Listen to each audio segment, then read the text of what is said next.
अस्सलाम वालेकुम viewers, Urdu point में एक बार फिर खुश आमदीद। उम्मीद है आप सब खैरियत से होंगे। तो वीवर्स, आज हम करेंगे पीरे कामिल का पार्ट 3। वीवर्स, वीडियो अच्छी लगे तो लाइक कर दें और चैनल को सब्सक्राइब कर दें। आइए शुरू करते हैं। सलमा ने अपनी बेटी के हाथों में गिफ्ट पेपर में लपेटे हुए पैकेट को हैरानी से देखा। ये क्या है अमामा? तुम तो मार्केट गई थी, शायद कुछ किताबें लेनी थी तुम्हें। हाँ अम्मी, मुझे किताबें ही लेनी थी, मगर किसी को तोहफे में देने के लिए। किसको तोहफा देना है? वो लाहौर में एक दोस्त है मेरी, इसकी सालगिरह है, इसके लिए खरीदी है। कोरियर सर्विस के ज़रिए भिजवा दूंगी, क्योंकि मुझे तो अभी यहाँ रहना है। लाओ मुझे दे दो, ये पैकेट मैं वसीम को दूंगी, वो भिजवा देगा। नहीं अम्मी, मैं अभी नहीं भिजवाऊंगी, अभी इसकी सालगिरह की तारीख नहीं है। सलमा को लगा जैसे वो यकदम घबरा गई हो। इन्हें हैरानी हुई, क्या ये बात घबराने वाली थी? 3 साल पहले अमामा की वजह से इन्हें बहुत ज़्यादा परेशानी का सामना करना पड़ा था, इन्हें और इनके शौहर हाशिम को। वो तब अपनी बेटी के बारे में बहुत फिक्रमंद थे और हाशिम इनसे ज़्यादा, मगर पहले 3 साल में सब कुछ ठीक हो गया था। वो दोनों अब इसकी तरफ से मुकम्मल तौर पर मुतमईन थे, ख़ास तौर पर असद से इसकी निस्बत तय करके। वो जानती थी अमामा असद को पसंद करती है, और सिर्फ वो ही नहीं, असद को भी कोई भी पसंद कर सकता था। वो हर लिहाज से एक अच्छा लड़का था। वो ये भी जानती थी कि वो असद से रिश्वत तय होने पर बहुत खुश हुई थी।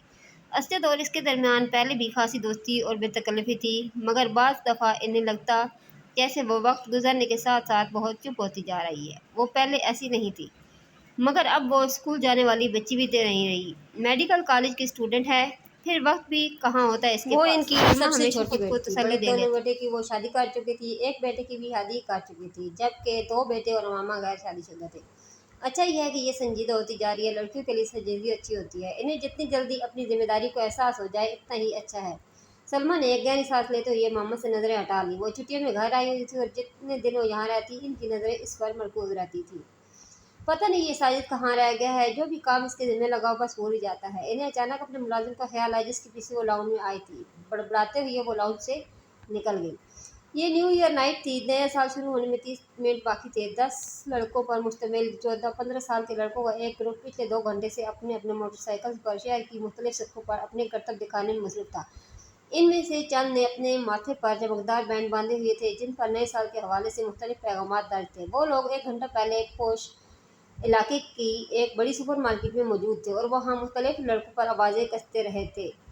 अपनी बाइक पर सवार अब मुख्तलिफ जगहों पर चक्कर लगा रहे थे। इनके पास फायर क्रैकर्स मौजूद थे, जिन्हें वो वक्तन फ़वक्तन चला रहे थे। 11:15 पर वो जिम खाना के बाहर मौजूद थे, जहाँ पार्किंग लॉट गाड़ियों से भर चुका था। ये गाड़ियाँ इन लोगों की थीं जो जिम खाने में नए साल के सिलसिले में होने वाली एक पार्टी में आए थे।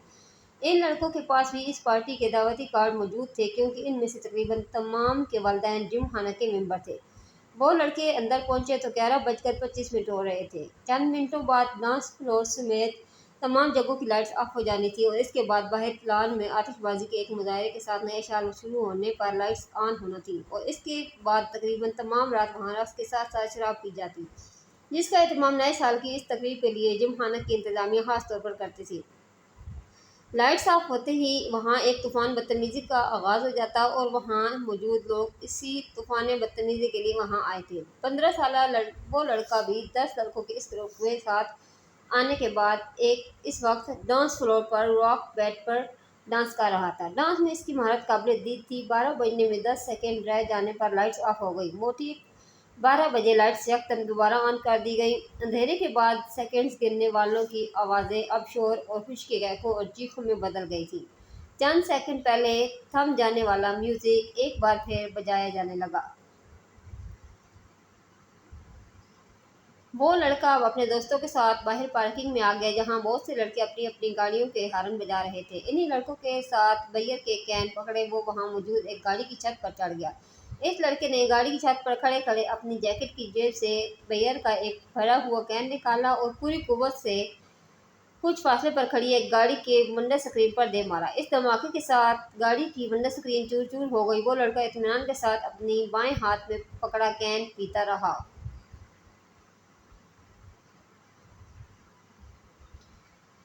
वो पिछले आधे घंटे से कमरान को वीडियो गेम खेलते हुए देख रहा था। स्क्रीन पर मौजूद स्कोर में कोई खास इजाफा नहीं हो रहा था। शायद इसकी वजह वो मुश्किल ट्रैक था जिस पर कमरान को गाड़ी ड्राइव करनी थी। सालार लाउंज के सोफों में से एक सोफे पर बैठा अपनी नोटबुक पर कुछ लिखने में मसरूफ था, मगर वक्तन फवक्तन नज़र उठाकर टीवी स्क्रीन को भी देख रहा था जहाँ कमरान अपनी जद्दोजहद में मसरूफ था।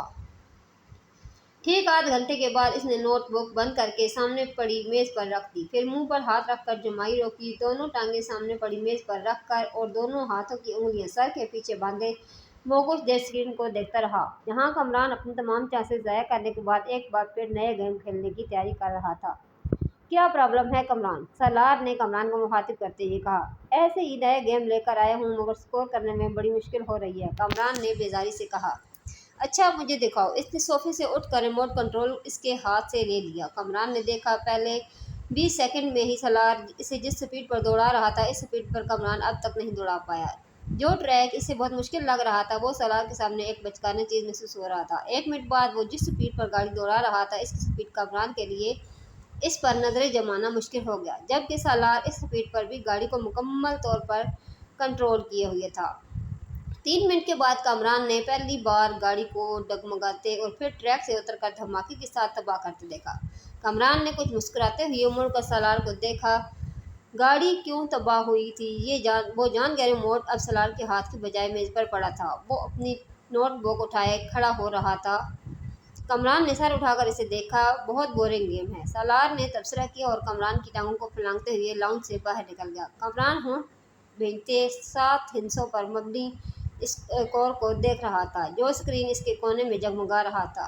कुछ न समझ आने के वाले अंदाज में इसने बैरूनी दरवाजे को देखा जिसमें वो गायब हुआ था। वो दोनों एक बार फिर खामोश हो गए। असद को उलझन होने लगी। मामा इतनी कम गो नहीं थी जितनी वो इसके सामने हो जाती। पिछले आधे घंटे में इसने कितनी गिनती के लफ्ज़ बोले थे। वो इसे बचपन से जानता था। वो बहुत खुश मिजाज थी। इन दोनों की निस्बत ठहराए जाने के बाद भी इब्तदाई साल में इसमें कोई तब्दीली नहीं आई। असद को इससे बात करके खुशी महसूस होती थी।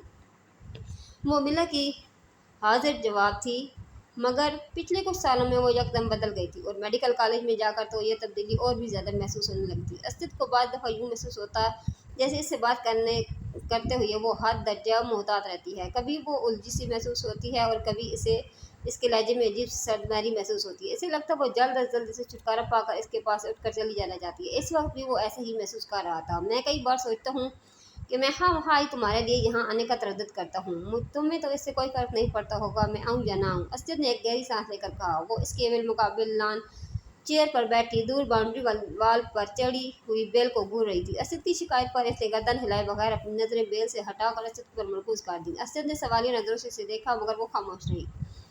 इसने लफ्ज़ों में कुछ रद्द-बदल के साथ अपना सवाल दोहराया। तुम्हें मेरे ना आने से कोई फ़र्क नहीं पड़ेगा? क्यों मामा, ठीक कह रहा हूँ। अब मैं क्या कह सकती हूँ इस पर? तुम कम अज़ कम इनकार तो कर सकती हो, मेरी बात को झुठला सकती हो कि ऐसी बात नहीं है, मैं गलत सोच रहा हूँ। और ऐसी बात नहीं, आप गलत सोच रहे हैं, मामा ने इसकी बात काट कर कहा। इसका लहजा अब भी इतना ही ठंडा और चेहरा इतना ही बेतासर था जितना पहले ही था।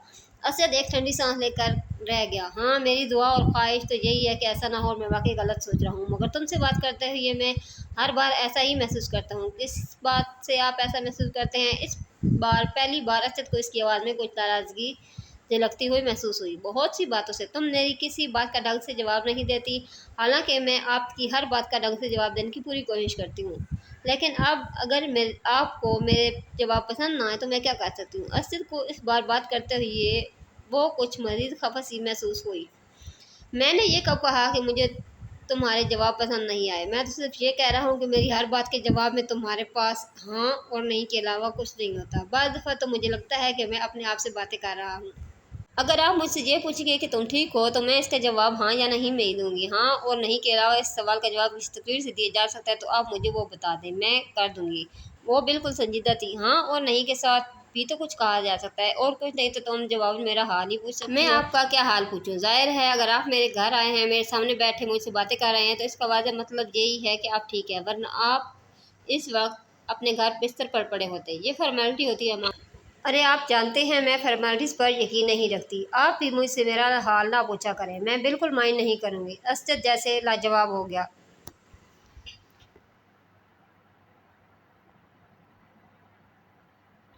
ठीक है, फॉर्मेलिटीज़ को छोड़ दो, बंदा कोई और बात कर लेता है, कुछ डिस्कस कर लेता है, अपनी मसरूफियात के बारे में कुछ बता देता है। मैं आपसे क्या डिस्कस करूं? आप बिजनेस करते हैं और मैं मेडिकल की स्टूडेंट हूं। आपसे मैं क्या पूछूं? स्टॉक मार्केट की पोजीशन ट्रेंड बुलिश था या बेरिश? इंडेक्स में कितने पॉइंट का इजाफा हो गया?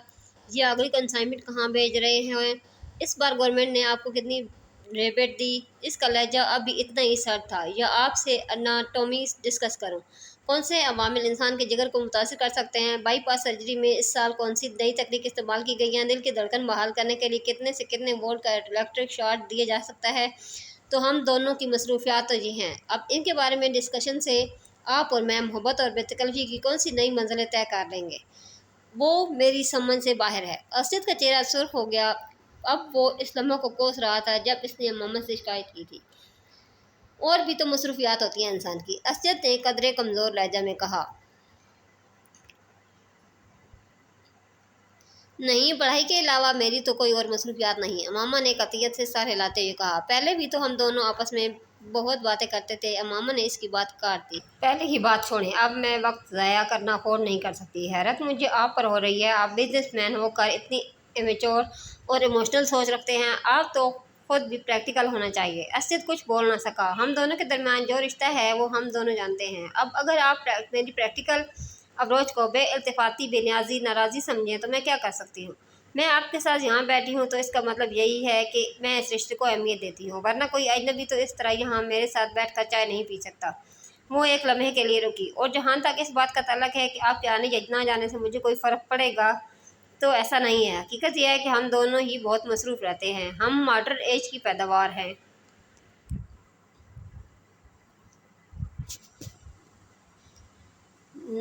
ना मैं कोई हीर हूँ, ना आप रांझे के कबीले से ताल्लुक़ रखते हैं कि मेरे लिए घंटों ये फरीज़ा सरअंजाम दे। सच यही है कि फ़र्क वाक़ई नहीं पड़ता कि हम दोनों मिले या ना मिले, बातें करें या ना करें, हमारा रिश्ता वही रहेगा जो अब है। या आपको लगता है इसमें कोई तब्दीली आ सकती है? अगर असद के माथे पर पसीना नहीं आया तो इसकी वाहिद वजह दिसंबर का महीना था। इन दोनों की उम्र में 8 साल का फ़र्क था, मगर इस वक्त पहली बार असद को यह फ़र्क 18 साल का महसूस हुआ। वो इसे अपने से 18 साल बड़ी लगने लगी। 2 हफ्ते पहले वो 19 साल की हुई थी, मगर इस वक्त असद को लग रहा था जैसे वो टीन एज से सीधी उधेड़ उम्र में चली गई हो और वो खुद एक बार फिर प्री टीन में आ गया हो। वो इसकी बिलमुकाबिल टांग पर टांग रखते असद के चेहरे पर नजरें जमाए इसे बेतासर अंदाज में इसके जवाब की मुंतज़िर थी। असद ने कुर्सी के हत्थे पर टिके इसके हाथ में मंगनी की अंगूठी को देखा और कंगार कर अपना गला साफ करने की कोशिश की। तुम ठीक कह रही हो, मैं सिर्फ इसलिए डिस्कशन की बात कर रहा था कि हमारे अंदर अंडरस्टैंडिंग डेवलप हो सके। असद, मैं आपको अच्छी तरह समझती हूँ और जानती हूँ, और यह जानकर मुझे बहुत अफसोस हुआ कि आप समझते हैं कि हमारे दरमियान अभी भी किसी अंडरस्टैंडिंग को डेवलप करने की ज़रूरत है। मेरा ख्याल था हम दोनों के दरमियान अच्छी खासी अंडरस्टैंडिंग है। वो असद का दिन नहीं था, असद ने इतराफ़ किया। और अगर आपको ये ख्याल है कि अनाटोमी और बिजनेस को डिस्कस करके हम कोई अंडरस्टैंडिंग डेवलप कर लेंगे तो ठीक है, आइंदा हम यही डिस्कस कर लिया करेंगे। अमामा के लाइज में लापरवाही का आंसर वाज़ह था। तुमको मेरी बात बुरी लगी है? बिल्कुल भी नहीं, मैं क्यों बुरा मानूंगी? इसके लहजे में मौजूद हैरत के अंसर ने असद को मजीद शर्मिंदा किया। शायद मैंने गलत बात की है। शायद नहीं, यकीनन। इसने तीनों लफ्ज़ों पर बारी बारी जोर देते हुए कहा,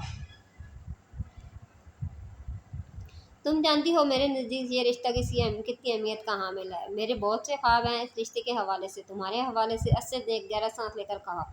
मामा बेतासर चेहरे के साथ इसी बेल को देख रही थी। शायद इसलिए मैं ज़रूरत से ज़्यादा हसास हो जाता हूँ। मुझे इस रिश्ते के हवाले से कोई खौफ नहीं है। मैं जानता हूँ ये रिश्ता हम दोनों की मर्ज़ी से हुआ है। वो इसके चेहरे पर नज़रें जमाए बड़े जज्ब से कह रहा था, और यकदम ही इसे एक बार फिर ये एहसास होने लगा जैसे वो वहाँ मौजूद नहीं थी, इसकी बात नहीं सुन रही थी। असद को लगा कि वो एक बार फिर खुद से बातें कर रहा था।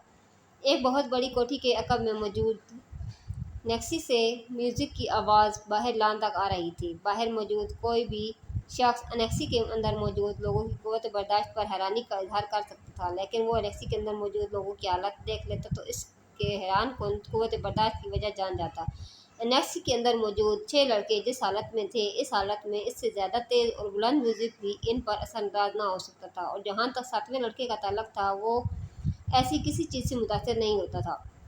एनेक्सी का वो कमरा इस वक्त दहमे के मरहलों और अजीब किस्म की बू से भरा हुआ था। कालीन पर एक मशहूर रेस्टोरेंट से लाए गए खाने के खुले हुए डब्बे और डिस्पोजेबल प्लेटें चमचे भी पड़े थे। कालीन पर खाने पीने की बची कुची चीज़ें और हड्डियाँ भी इधर उधर फेंकी गई थी। सॉफ्ट ड्रिंक की प्लास्टिक की बोतलें भी इधर उधर लड़क रही थी। केचप की बोतलों से निकलने वाली केचप कालीन को कुछ और बदनुमा बना रही थी। वो 7 लड़के इसी कालीन पर एक दूसरे से कुछ फासले पर विराजमान थे। इनके सामने कालीन पर बियर के खाली कैंस का एक ढेर भी लगा हुआ था और तफरीह का यह सिलसिला वहीं तक नहीं रुका था। इस वक्त वो इन ड्रग्स को इस्तेमाल करने में मसरूफ़ थे जिनका इंतज़ाम इनमें से एक ने किया था।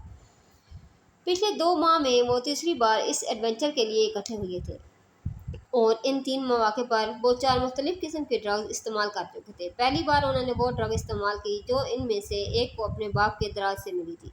दूसरी बार उन्होंने जो ड्रग इस्तेमाल की थी वो उन्होंने एक स्कूल फेलो के तवसत से इस्लामाबाद के एक क्लब से ख़रीदी थी। और इस बार जो ड्रग वो इस्तेमाल कर रहे थे वो उन्होंने एक ट्रिप पर रावलपिंडी की एक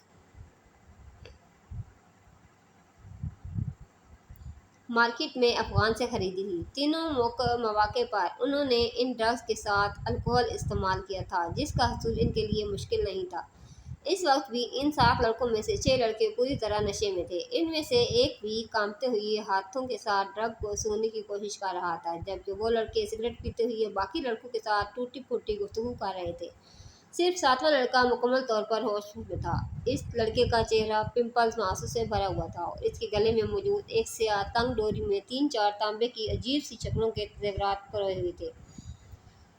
एल्विस प्रेस्ली स्टाइल कॉलर वाली एक चेकर्ड डार्क ब्लू शर्ट के साथ एक बेहुदा सी सुरमई जीन्स पहने हुए था जिसके दोनों घुटनों पर मैडोना का चेहरा पेंट किया गया था। इसने आंखें खोलकर अपनी दाएं तरफ मौजूद लड़कों पर एक अचंटी नज़र डाली।